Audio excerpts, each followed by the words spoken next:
అందరికీ నమస్కారం అండి. అంబటి రాంబాబు గారు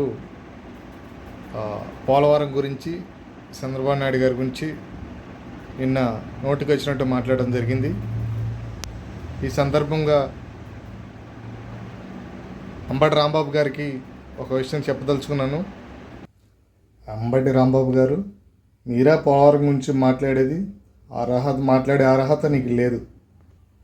70% పూర్తి, పోలవరాన్ని 70% పూర్తి చేసి ఘనత చంద్రబాబు నాయుడు గారిది. కానీ గత 5 సంవత్సరాలు అధికారంలో వచ్చినటువంటి వైసీపీ ప్రభుత్వం మీరు కనీసం ఒక్క అడుగు కూడా ముందుకు వేయకుండా పోలవరం ప్రాజెక్ట్ని గోదావరిలో ముంచేశారు. మీరా మాట్లాడేది చంద్రబాబు నాయుడు గారి గురించి, పోలవరం గురించి. పోలవరం అంటే చంద్రబాబు నాయుడు గారి విజన్.